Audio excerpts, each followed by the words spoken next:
لله رب العالمين والصلاة والسلام على سيد المرسلين وعلى آله وأصحابه أجمعين أما بعد فأعوذ بالله من الشيطان الرجيم بسم الله الرحمن الرحيم فقد قال الله تبارك وتعالى في القرآن المجيد والفرقان الحميد وإذ ابتلى إبراهيم ربه بكلمات فأتمهن آمنت بالله صدق الله مولانا العظيم وصدق رسوله النبي الأمين الكريم ونحن على ذلك لمن الشاهدين والشاكرين والحمد لله رب العالمين. غوث اعظم و من بے سر و ساما مدد قبلہ دین مدد کعبہ امام مدد برداب بلا افتاد کشتی ضعیفان شکستہ تو کشتی بحق خواجہ عثمان ہارونی مدد کنیا معین الدین چشتی رضی اللہ تعالیٰ عنہ. قادری جمنا رہے یا غوث اعظم می زنم دم شیخ احمد رضا خان قطب عالم می زنم. یہ حضرات کچھ عرض و معروض کا سلسلہ شروع کرنے سے قبل انتہائی عقیدت و محبت کے ساتھ گنبد خضرا کو نگاہوں میں بسا کر درود و سلام کی ڈالیاں نچھاور کریں. پڑھیے بابا سے بلند اللہم صلی علی سیدنا و شفینا و سندنا و مولانا محمد مبارک وسلم صلو علیہ صلاۃ و سلام علیک یا رسول اللہ صلی اللہ تعالی علیہ وسلم. اللہ کے پیارے رسول صلی اللہ تعالی علیہ وسلم کا ارشاد گرامی پروقار ہے. میرے آقا ارشاد فرماتے ہیں کہ جو شخص جمعے کے دن 200 مرتبہ درود پاک پڑھتا ہے رب تبارک و تعالی اس کے 200 سال کے گناہوں کو معاف فرما دیتا ہے. محبت سے ایک بار اور پڑھیں درود پاک اللہم صلی علی سیدنا و شفینا و سندنا و مولانا محمد مبارک وسلم صلو علیہ صلاۃ و سلام علیک یا رسول اللہ صلی اللہ تعالی علیہ وسلم. حضرات یہ مبارک مہینہ ذی الحجہ کا مبارک مہینہ ہے. آج اس مہینے کی 4 تاریخ ہو چکی ہے. اب اندازہ لگائیں کہ وہ کون سا امتحان تھا جو اللہ نے اپنے نبی حضرت ابراہیم خلیل اللہ سے نہ لیا. اور جیسے ہی یہ مہینہ آتا ہے تو ہر دل میں اس عظیم الشان قربانی کی یاد تازہ ہو جایا کرتی ہے جس کی مثال تاریخ انسانی پیش کرنے سے قاصر و عاجز ہے. آپ اندازہ لگائیں کہ وہ کون سا امتحان تھا جو رب نے آپ سے نہ لیا. جان کا نمبر آتا ہے تو اللہ کے نبی حضرت ابراہیم خلیل اللہ اپنی جان کو راہ خدا میں قربان کر دیتے ہیں. اولاد کا نمبر آتا ہے تو اولاد کو بھی راہ خدا میں قربان کر دیتے ہیں. مال کا نمبر آتا ہے تو مال بھی راہ خدا میں قربان کر دیتے ہیں. گزشتہ بیان میں آپ نے یہاں تک ملاحظہ فرما لیا تھا کہ جب اللہ کے نبی حضرت ابراہیم خلیل اللہ علی نبی جنا علیہ الصلوۃ والسلام اپنی قوم کو دین کی دعوت دے رہے تھے, خدائے وحدہ لا شریک کی عبادت کرنے کے لیے دعوت دے رہے تھے, تو قوم کے سامنے آپ نے اعلان عام کیا کہ تم اس خدائے وحدہ لا شریک کی عبادت کرو جو ایک ہے, جس نے ساری کائنات کو پیدا فرمایا. اور آپ کا جو چچا تھا آزر اس کو بھی گھر میں سمجھانے کی کوشش کی, لیکن وہ بتوں کو بنایا کرتا تھا, اس کی پرستش کیا کرتا تھا. یہاں تک کہ یہ بات آپ کے قوم تک پہنچ جاتی ہے کہ ابراہیم ایک ایسا شخص ہے جو ہمارے معبودوں کو برا بھلا کہتا ہے. اب جب یہ بات حضرت ابراہیم خلیل اللہ نے اپنے قوم کو بتائی, قوم ماننے سے انکار کرنے لگ گئی, تو اللہ کے نبی حضرت ابراہیم خلیل اللہ سپر پاور سے بھی ٹکرا جاتے ہیں. نمرود جو ظالم بادشاہ تھا اس تک یہ بات پہنچتی ہے, اور یہ قوم جو ہے ہر سال ایک میلہ لگاتی تھی. صبح کو بڑے اچھے اچھے کھانے پکا کر اس من بتوں کے سامنے پیش کر کے یہ لوگ میلہ دیکھنے کے لیے جاتے تھے, وہاں رقص و سرور کرتے تھے. شام کو جب واپس آتے تھے تو یہ رکھ کر کھانا اس لیے جاتے تھے کہ یہ کھانا ہمارے لیے باعث برکت بن جائے. اب جب حضرت ابراہیم خلیل اللہ سے ان کے قوم نے کہا کہ تم بھی میلے میں چلو, تو اللہ کے نبی نے انکار کر دیا. یہ ساری قوم میلے میں چلی گئی اور جب شام کو واپس لوٹی تو اللہ کے نبی حضرت ابراہیم خلیل اللہ نے سارے بتوں کو توڑ دیا تھا، سب کو چکنا چور کر دیا تھا، اور ایک کلاڑا جو سب سے بڑا بت تھا اس کے کاندھے پر رکھ دیا تھا۔ اب جب یہ شام کو واپس لوٹے، دیکھا کہ ہمارے معبودوں کا یہ حال کس نے کیا، ایک افراتفری کا ماحول برپا ہو گیا، سبھی غم و غصے میں پریشان تھے۔ تو ایک شخص نے کہا کہ ایک ہی شخص ہے جو ہمارے معبودوں کو برا بھلا کہتا ہے۔ حضرت ابراہیم کو بلایا گیا، دربار لگایا گیا۔ حضرت ابراہیم کو نمرود نے بلا کر دربار میں کہا کہ تم نے ہمارے معبودوں کو برا حال کیا ہے۔ تو حضرت ابراہیم خلیل اللہ نے پرجستہ جواب دیا تھا کہ تم مجھ سے کیا پوچھ رہے ہو، اس سے پوچھو کہ جس کے سر پر جس کے کاندھے پر کلاڑا رکھا ہوا ہے، انہوں نے ان کا یہ حال کیا ہوگا۔ جب قوم نے آپ کی یہ بات سنی تو نمرود پریشان ہو گیا کہ ابراہیم ہم کیسے مان لیں کہ اس بڑے والے بت نے ان سب کا یہ حال کیا ہوگا، کیونکہ یہ بولنے سے قاصر و عاجز ہے، یہ بول نہیں سکتے ہیں۔ تو نمرود بڑا پریشان ہوا۔ جب حضرت ابراہیم خلیل اللہ نے دلائل دی تو وہ ماننے سے انکار کرتا رہا۔ تو اس نے بہت ہر چند آپ کو سمجھانے کی کوشش کی، اللہ کے خلیل دین کی دعوت دیتے رہے۔ اس نے کہا کہ میں خدا ہوں، سب لوگ میری پرستش کرتے ہیں۔ اللہ کے خلیل نے ارشاد فرمایا خدا صرف ایک ہے جس نے ساری کائنات کو پیدا فرمایا، اگر تو خدا ہے تو میرا رب پورب سے سورج کو نکالتا ہے اور پچھم میں ڈبوتا ہے، تو اگر معاذ اللہ رب العالمین خدا ہے تو پچھم سے سورج نکال اور پورب میں ڈبو دے۔ جب اتنا کہا تو نمرود عاجز پریشان آ گیا، اور جب آدمی سے دلائل نہیں بنتے نا تو پھر وہ ذاتیات پر، پرسنل میٹر پر انگشت نمائی کرنا شروع کر دیتا ہے۔ ہنگامہ مچا کے اس کو نکالو یہاں سے، یہ پاگل آدمی ہے۔ اللہ اکبر، اتنا کہہ کر آپ کو دربار سے باہر نکال دیا جاتا ہے۔ نکالنے کے بعد قوم اور نمرود آپ کے آگ میں ڈالنے کی تیاریوں میں جٹ جاتے ہیں۔ ایک روایت میں آتا ہے کہ ایک رات اور دن کی مسافت، یعنی دودھی جتنا آدمی ایک دن اور رات میں پیدل چلتا ہے، اتنی لمبی ایک گڑھا کھودا گیا، اور گڑھا کھودنے کے بعد اس میں قسم قسم کی لکڑیاں جمع کی گئیں، اور اس آگ کی جب شعلے آسمان سے باتیں کرنے لگ گئے تو اس آگ کا عالم یہ تھا کہ اوپر سے کوئی پرندہ بھی گزرتا تھا تو وہ بھی جل کر راکھ ہو جایا کرتا تھا۔ اللہ اکبر۔ لیکن میرے عزیزو، صبر و استقرار، ہمت دیکھیے اللہ کے نبی حضرت ابراہیم خلیل اللہ کا۔ اور جب ان کو یہ پریشانی ہوئی کہ اب اس آگ میں کیسے ڈالا جائے، تو ظالم انسان کا ازلی دشمن شیطان آیا، تو اس نے منجنیق بنانے کا طریقہ سکھایا، یعنی پتھر پھینکنے کی جو توپ ہوا کرتی تھی وہ بنانے کی ترتیب اس ظالم نے سجھائی اور قوم کو بتائی۔ تو آپ کو رسیوں میں باندھ کر منجنیق میں بٹھایا گیا، اور بٹھانے کے بعد آگ میں ڈالنے کی تیاریاں کمپلیٹ ہو چکی تھی۔ زمین اور آسمان کے درمیان جتنی مخلوق تھی سب کی چیخیں نکل گئیں، اے اللہ یہ کیا غضب ہو رہا ہے، تیری اس دنیا میں تیرا ایک ہی پرستار ہے، عبادت کرنے والے اللہ کے نبی تیرے خلیل ہیں، مولا آج ان کو بھی آگ میں ڈالا جا رہا ہے۔ تو اللہ کی بارگاہ سے جواب ملتا ہے کہ تم اگر ابراہیم کی مدد کرنا چاہو تو کر لو، میری طرف سے کھلی اجازت ہے۔ اللہ اکبر۔ ہوا کا فرشتہ آتا ہے، آ کر عرض کرتا ہے اللہ کے نبی آپ مجھے اجازت دیں کہ میں اس آگ کو ہوا میں اڑا دوں۔ اللہ کے خلیل ارشاد فرماتے نہیں، مجھے اس کی ضرورت نہیں ہے۔ پانی کا فرشتہ آتا ہے، عرض کرتا ہے اللہ کے خلیل اگر اجازت دیں تو میں پل بھر میں اس کو بجھا سکتا ہوں، الٹ بھی سکتا ہوں۔ اللہ کے خلیل ارشاد فرماتے نہیں، اس کی مجھے ضرورت نہیں ہے۔ اللہ اکبر۔ حضرت جبریل امین طائر صدر روح الامین آتے ہیں، عرض کرتے ہیں اللہ کے خلیل اللہ کی بارگاہ میں عرض کیجئے کہ مجھے آگ میں ڈالا جا رہا ہے۔ کفر تو خوشیاں منا رہا تھا کہ آج کے بعد ہمارے معبودوں کو برا بھلا کہنے والا ہمیشہ کے لیے ختم ہو جائے گا۔ اللہ اکبر۔ لیکن عقل نے ایک بڑی پیاری بات کہی تھی، عقل نے کہی تھی کہ ابراہیم بڑی پیاری چیز جان ہے، عشق بولا یار پہ قربان ہے۔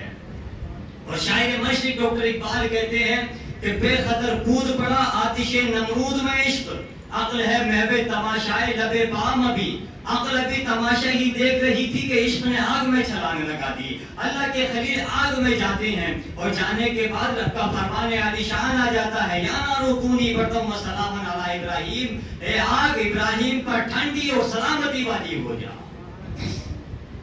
اب جیسے ہی ابراہیم علیہ السلام کو منجنیق کے ذریعے باندھ کر رسیوں میں آگ میں ڈالا گیا، تو جیسے ہی اللہ کے خلیل آگ میں پہنچتے ہیں تو فرشتوں نے پکڑ کر آپ کو پہلوؤں سے زمین پر بٹھا دیا. اور وہ زمین کیسی زمین تھی، ذرا جملے سنو. صاحب تفسیر مظہری بیان فرماتے ہیں کہ اس زمین ایسی زمین تھی جہاں آگ کے شعلے جل رہے تھے. 1 مہینے تک لکڑیاں لوگوں نے جمع کی تھی. پرندہ جل جاتا تھا اگر اس کے اوپر سے گزر جایا کرتا تھا. جب اللہ کے خلیل پہنچے تو وہ آگ گلزار بن گئی تھی، گارڈن بن چکی تھی. آپ اندازہ لگائیں، جب وہ آگ بن چکی تھی تو فرشتوں نے آپ کے پہلوؤں سے اٹھا کر پکڑ کر زمین پر بٹھا دیا، گارڈن میں بچھا دیا. بٹھانے کے بعد ہرے بھرے رنگ کے پھول اس میں کھل رہے تھے اور ایک پانی کا چشمہ بہ رہا تھا. سبحان اللہ. پانی کا چشمہ جب بہ رہا تھا تو ایک دوسرے فرشتے کو، سائے کے فرشتوں کو اللہ نے حکم دیا کہ تم جاؤ، اور وہ حضرت ابراہیم کی شکل اختیار کر کے آپ سے پیار محبت کی باتیں کرنے لگا تاکہ آپ کی گھبراہٹ کو، اکتاہٹ کو دور فرما دیا جائے. حضرت جبریل امین جنتی تمیز کرتا لے کر اور ایک مسلح لے کر اللہ کے خلیل کی بارگاہ میں چلے جاتے ہیں، اور جانے کے بعد کرتا آپ کو پہنا دیا جاتا ہے، مسلح پر حضرت جبریل امین کو بٹھا دیا جاتا ہے. جانے کے بعد میرے عزیزوں، اور دیکھیں آپ کہ جن رسیوں سے منجنیق میں آپ کو بٹھایا گیا تھا، آگ میں جیسے ہی اللہ کے خلیل پہنچے آگ نے ان رسیوں کو جلا دیا جن سے آپ کو باندھا گیا تھا، لیکن اللہ کے خلیل ابراہیم کا ایک بال بھی آگ نے نہیں جلایا تھا. اللہ اکبر. آپ الگ الگ روایتیں آتی ہیں، بعض کہتے ہیں کہ 7 دن آپ آگ میں رہے، بعض کہتے ہیں 40 دن اور بعض کہتے ہیں 50 دن. جب آگ میں رہے، نمرود نے جب اس منظر کو اپنے محل کی بالکنی سے ملاحظہ فرمایا، منظر کو ملاحظہ فرمانے کے بعد حضرت ابراہیم خلیل اللہ سے دیکھا کہ آپ باغ میں بیٹھے ہوئے ہیں اور آپ کی شکل کا ایک فرشتہ، ایک آدمی بیٹھا ہوا ہے. تو آپ نے حضرت ابراہیم نمرود نے حضرت ابراہیم خلیل اللہ سے فرمایا تھا، کہا تھا کہ آپ اس آگ سے بھی باہر آ سکتے ہیں. تو اللہ کے نبی حضرت ابراہیم خلیل اللہ نے ارشاد فرمایا تھا، بے شک میں باہر آ سکتا ہوں. تو آپ بلا شبہ باہر تشریف لے آئیے. اور آنے کے بعد نمرود اس منظر کو دیکھ کر بڑا امپریس، متاثر ہوا تھا. ہونے کے بعد کہا تھا اللہ کے خلیل کی بارگاہ میں کہ میں 4000 گایوں کی قربانی رب کے حضور پیش کرنا چاہتا ہوں. اللہ کے خلیل نے ارشاد فرمایا، جب تک تو مشرکانہ عقائد سے توبہ نہ کر لے گا اللہ تبارک و تعالیٰ تیری کوئی قربانی کو قبول نہیں فرمائے گا. اللہ کے خلیل نے ارشاد فرمایا تو اپنے عقائد سے باز آ جا، دین اسلام کو اختیار کر لے، ایمان لے آ. اس نے کہا کہ اگر میں ایمان لے آیا تو میری سلطنت جانے کا خطرہ ہے، میری سلطنت جانے کا خطرہ ہے. پھر بھی اس نے کہا کہ میں قربانی تو ضرور کروں گا، چاہے اللہ قبول کرے یا نہ کرے.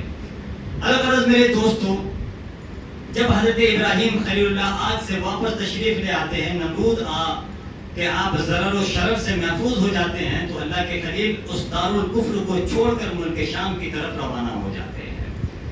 وہاں پر حضرت آپ کی جو پہلی بیوی تھی حضرت سارہ رضی اللہ تعالی عنہا، آپ کے پیٹ سے کوئی اولاد نہیں تھی. حضرت حاجرہ آپ کو ملی ایک خدمت گزاری کے لیے. تو حضرت سارہ نے عرض کی اللہ کے خلیل آپ حضرت حاجرہ سے نکاح فرما لیں، ہو سکتا ہے کہ اللہ تبارک و تعالی ان کے پیٹ سے آپ کو اولاد عطا فرما لیں. اور جس وقت حضرت ابراہیم خلیل اللہ علیہ نبی جینا علیہ الصلوۃ والتسلیم حضرت حاجرہ سے نکاح فرما لیتے ہیں، اور حضرت اسماعیل ذبیح اللہ کی جب پیدائش ہوتی ہے، الگ الگ روایتیں ملتی ہیں. بعض کہتے ہیں کہ آپ کی عمر 85 سال، بعض کہتے ہیں 99 سال اور بعض 90 سال تک بھی بیان فرماتے ہیں. تو جب اللہ کے نبی حضرت اسماعیل ذبیح اللہ اس دنیا میں تشریف لاتے ہیں، اللہ کے خلیل عرض کرتے ہیں رب ہب لی من الصالحین، اے اللہ مجھے نیک صالح با ہمت سرفراز بلند ہمت والا بیٹا عطا فرما. آپ اندازہ لگائیں کہ اللہ کے نیک بندوں کی دعا اللہ کبھی رد نہیں فرماتا، بلکہ ان کی دعاؤں سے تو تقدیریں تک بدل جایا کرتی ہے. اللہ کے نبی کی بارگاہ میں اللہ نے عرض کی، اللہ کی بارگاہ میں حضرت ابراہیم خلیل اللہ نے عرض کی رب ہب لی من الصالحین. حضرت اسماعیل ذبیح اللہ کی پیدائش ہوتی ہے. پیدائش ہونے کے بعد حکم ہوتا ہے بارگاہ خداوندی سے کہ تم ان کو ایک چٹیل میدان میں چھوڑ کر آؤ، جہاں آج کعبہ شریف کے آس پاس آپ حضرت ابراہیم خلیل اللہ، حضرت اسماعیل ذبیح اللہ کو، حضرت حاجرہ رضی اللہ تعالی عنہا کو اس جگہ پر چھوڑ کر چلے آتے ہیں. یار اندازہ لگاؤ کہ جس بیٹے کو منتوں سے مانگا، عمر کے اس اسٹیج میں پہنچنے کے بعد اللہ نے اولاد سے سرفراز فرمایا، اس وادی میں تنے تنہا چھوڑ کر اللہ کے خلیل واپس تشریف لے آتے ہیں. حضرت حاجرہ رضی اللہ تعالی عنہا عرض کرتی ہیں اللہ کے خلیل آپ اس وادی میں ہمیں تنے تنہا کس کے سہارے پر چھوڑ کر جا رہے ہیں؟ اللہ کے خلیل کوئی جواب نہیں دیتے ہیں. دوسری بار پھر حضرت حاجرہ عرض کرتی ہیں اللہ کے خلیل بتائیے نا کس کے سہارے پر ہمیں چھوڑ کر جا رہے ہیں؟ کوئی جواب نہیں دیتے ہیں. حضرت حاجرہ پھر پلٹ کر عرض کرتی ہیں کہ آپ کو ایسا کرنے کے لیے رب نے حکم دیا ہے؟ تو اللہ کے خلیل ارشاد فرماتے ہیں ہاں مجھے ایسا کرنے کے لیے رب نے حکم دیا ہے. اب کانفیڈنس دیکھیے حضرت حاجرہ رضی اللہ تعالی عنہا کا. عرض کرتی ہیں اللہ نے اگر حکم دیا ہے آپ کو ایسا کرنے کا تو آپ ہماری طرف سے بے فکر ہو جائیے، اللہ ہمیں ضائع نہیں فرمائے گا، اللہ ہماری حفاظت فرمائے گا. مختصر سا ایک مشکیزے میں پانی ہے اور تھوڑی سی کھجوریں ہیں. اللہ اکبر چھوڑ کر حضرت ابراہیم خلیل اللہ واپس تشریف لاتے ہیں. جب ان سے غائب ہو جاتے ہیں، ان کو نظر نہیں آتے ہیں، تو اللہ کی بارگاہ میں اپنے ہاتھوں کو اٹھا کر عرض کرتے ہیں. قرآن مجید گواہ ہے ربنا انی اسکنت من ذریتی بواد غیر ذی زرع عند بیتک المحرم الی آخرہ. اے میرے رب میں نے اپنی اولاد کو ایک ایسی وادی میں بسایا ہے جس میں کھیتی نہیں ہوتی، تیری حرمت والے گھر کے قریب. مولا تو انہیں نمازی رکھ، انہیں پھلوں کا رزق عطا فرما اور لوگوں کے دلوں کو ان کی جانب متوجہ فرما تاکہ وہ تیرا شکریہ ادا کرتے رہیں. تین دعائیں اللہ کے خلیل نے ارشاد فرمائی. عرض کی تھی اللہ کی بارگاہ میں مولا انہیں نمازی رکھ، انہیں پھلوں کا رزق عطا فرما، لوگوں کے دلوں کو ان کی جانب متوجہ فرما. ان حجاجوں اور عمرہ کرنے والے سے صاحبان سے آپ پوچھیں کہ اللہ جو فروٹ دنیا کے کسی کونے میں نہیں ملتا وہ مکہ مکرمہ میں ملا کرتا ہے.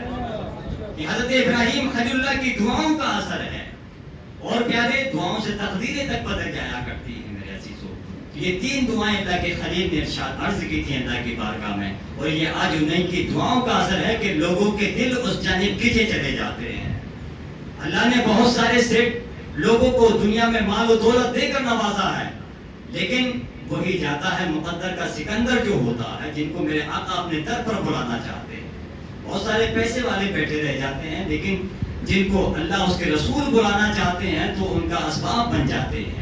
میرے عزیزو یہ واقعہ بہت طویل ہے انشاءاللہ اور آپ ملاحظہ فرمائیں گے، لیکن قربانی کے متعلق میں آپ کو چند باتیں اور چند نصیحتیں اور مسائل آپ کی سماعتوں کی تحریر تک میں پہنچانا چاہتا ہوں. ایک حکایت درۃ الناصحین میں بیان فرماتے ہیں صاحب درۃ الناصحین علامہ سید محمد اسحاق علیہ رحمہ بیان فرماتے ہیں کہ میرا بھائی باوجود غربت میں مبتلا یعنی غریب ہونے کے باوجود ہر سال بقرعید میں قربانی کیا کرتا تھا. اس کا انتقال ہو گیا. انتقال ہونے کے بعد میں نے اس کو خواب میں دیکھا اور پوچھا کہ اللہ تعالیٰ نے تیرے ساتھ کیا معاملہ فرمایا؟ تو میں نے اپنے بھائی کو 2 رنگے یعنی چت کپڑے گھوڑے پر دیکھا. تو میں نے پوچھا کہ تیرے ساتھ اللہ نے کیا معاملہ فرمایا؟ تو اس نے کہا کہ میں نے کسی اللہ تعالیٰ تبارک و تعالیٰ نے میری بخشش فرما دی ہے. میں نے پوچھا کس عمل کی وجہ سے؟ تو اس نے بیان کیا کہ کسی بڑھیا کی میں نے مدد کی تھی، بس یہی عمل ہو سکتا ہے اللہ کو پسند آ گیا اور میری بخشش فرما دی گئی. میں نے اس سے پوچھا کہ یہ سواری یہ گھوڑے کیسے ہیں؟ تو اس نے کہا کہ یہ میری بقرعید کی قربانیاں ہیں جن کو میں نے اللہ کی راہ میں قربان کیا ہے، اور جس پر میں سوار ہوں یہ 2 رنگ کا گھوڑا یہ میری سب سے پہلی قربانی ہے. میں نے اس سے پوچھا کہ آپ کہاں کا ارادہ ہے؟ اس نے کہا کہ جنت کا. اتنا کہا اور وہ میری نظروں سے غائب ہو گیا. اس حکایت کو صاحب درۃ الناصحین نے بیان فرمایا ہے. آپ اندازہ لگائیں کہ غریب ہونے کے باوجود وہ شخص اللہ اس کے رسول کی رضا اور خوشنودی حاصل کرنے کے لیے قربانی کیا کرتا تھا. اب میرے آقا کریم صلی اللہ تعالی علیہ وسلم کے 4 فرامین آپ ملاحظہ فرما رہے ہیں. اللہ کے رسول صلی اللہ علیہ وسلم ارشاد فرماتے ہیں کہ جس نے خوش دلی کے ساتھ قربانی کی اور طالب ثواب کی نیت سے قربانی کی تو یہ قربانی کل میدان محشر میں اس کے لیے آتش جہنم سے رکاوٹ بنے گی، پردہ بنے گی. اور قربانی کرنے والے کو قربانی کے جانور کے ہر بال کے بدلے میں ایک نیکی ملا کرتی ہے. ہم آپس سے بول رہے ہیں سبحان اللہ. ہر بال کے بدلے ایک نیکی ملا کرتی ہے. اور میرے آقا ارشاد فرماتے ہیں کہ اے فاطمہ اپنی قربانی کے پاس موجود رہو، اس کے خون کا پہلا قطرہ گرے گا رب تمہارے سارے گناہوں کو معاف فرما دے گا. اب ایک وعید آپ ملاحظہ فرما لیں، سنن ابن ماجہ کی حدیث پاک ہے، اللہ کے رسول ارشاد فرماتے ہیں، حضرت ابو ہریرہ رضی اللہ تعالیٰ عنہ سے روایت ہے، میرے آقا نے ارشاد فرمایا کہ جس شخص میں قربانی کرنے کی وسعت ہو، حیثیت ہو، کیپیسٹی ہو، اور ایسا شخص قربانی نہیں کرتا ہے، تو ایسا شخص ہماری عیدگاہ کے بالکل بھی قریب نہ ہے۔ اللہ اکبر، آپ اندازہ لگا لیں میرے عزیزو۔ آج مجھے بتائیں کہ ہر شخص صاحب نصاب ہے، 52.5 تولہ چاندی کی آپ ریٹ معلوم کر لیں تو غالباً علماء محققین نے یہاں تک بیان فرمایا دور حاضر کے حساب سے کہ 40 سے 45 ہزار لگ بھگ جس کے پاس اماؤنٹ موجود ہے وہ شخص صاحب نصاب ہے، اس پر قربانی واجب ہے۔ آج مجھے بتائیں کون سا ایسا شخص ہے جس پر قربانی واجب نہیں ہے؟ اب وہ ہیلے بہانے بناتا رہے تو اس کا کوئی علاج نہیں ہے، لیکن از روح شرع ہر ایک شخص پر قربانی واجب ہے، میں جہاں تک میرا خیال ہے، کہ ہر شخص اتنے مال کا تو مالک ہے، یہ اس کے گھر میں اتنا اماؤنٹ موجود رہتا ہی ہے۔ اور حضرات جیسے آپ کو معلوم ہے، آپ بخوبی جانتے ہیں کہ قربانی کرنے والے کو ہر بال کے بدلے ایک نیکی ملا کرتی ہے، اور جانوروں کی عمر کی تفصیل بھی آپ کو معلوم ہے کہ بکرا بکری دمبا دمبی بھیڑ نر و مادہ دونوں 1 سال کے ہوں یہ سب، اور بڑا جانور 2 سال کے ہوں، اونٹ کی عمر 5 سال ہو۔ اور حضرات اس بات کا بھی آپ خاص خیال رکھیں، جس کو اللہ نے صاحب نصاب بنایا ہے وہ تو پورے سال ہی گوشت کھاتا ہے، اس گوشت کے 3 حصے کیے جائیں، ایک حصہ اپنے گھر کے لیے، ایک اپنے دوست و احباب کے لیے، ایک غربا فقراء مساکین کے لیے فکس کر دیا جائے۔ ہماری کنڈیشن کیا ہوتی ہے، ہم یہ سمجھتے ہیں کہ غربا فقراء کے مساکین کے لیے جو ہم نے حصہ بچا کر رکھا ہے ان کو صرف اتنے بڑے اخبار میں صرف 2 بوٹی رکھی اور سامنے والے کو پہنچا دی۔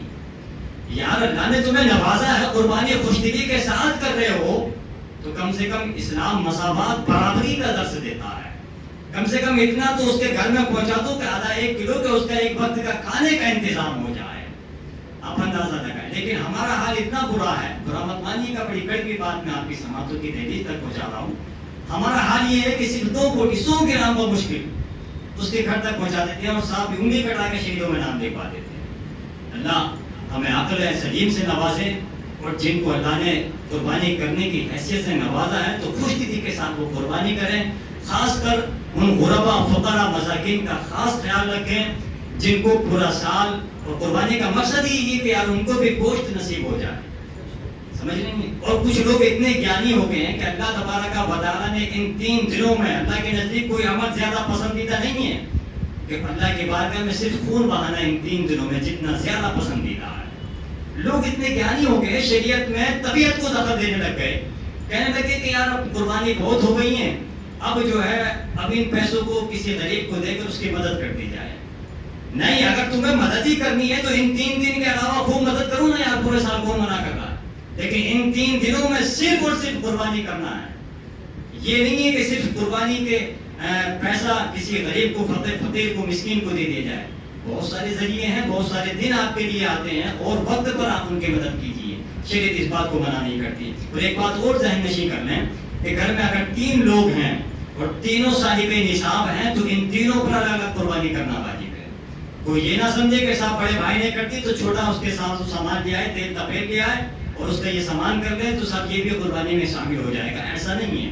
بکرے میں صرف ایک ہی حصہ ہوتا ہے، اور آپ اس سے بخوبی واقف ہیں، علماء کرام سے رجوع فرما لیا کریں۔ اللہ کی بارگاہ میں دعا ہے مولا تبارک و تعالیٰ ہم سب کو ان ساری باتوں پر عمل کرنے کی توفیق عطا فرمائے۔ کلمہ طیب پڑھ لیجیے، لا الہ الا اللہ محمد رسول اللہ، استغفر اللہ ربی من کل ذنب و اتوب الیہ، سنت ادا فرما لیں۔